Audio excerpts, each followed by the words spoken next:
Hory lajkov, vodopády komentárov ani gejzíry zdieľaní ich už nebavili. A tak sa pripojili k najväčšiemu dobrodružstvu, aké sa kedy na Slovensku písalo. Expedícii Kodiak Obrovský. Naši hrdinovia sa volajú Daniela a Martin a sú pevne rozhodnutí prejsť hory aj doly, aby na konci opäť šťastne stretli svoju lásku. Klavír má 88 kláves, čiernych a bielých. Volám sa Martin Šenc. Na klavíri hrám už asi od 6 rokov, takže už to bude 24-25 rokov.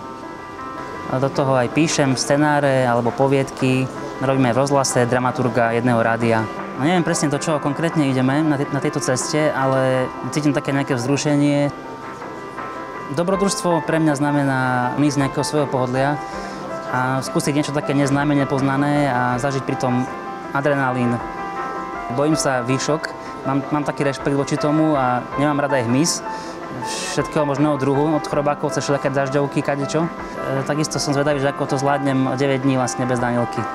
S Danielkou sme spolu, už to bude 1,5 roka a ešte sme neboli tak dlho od seba, takže som sám zvedavý, že ako to zvládne vlastne bez nej sám. Pozývame vás na najväčšie dobrodružstvo, aké sa kedy písalo.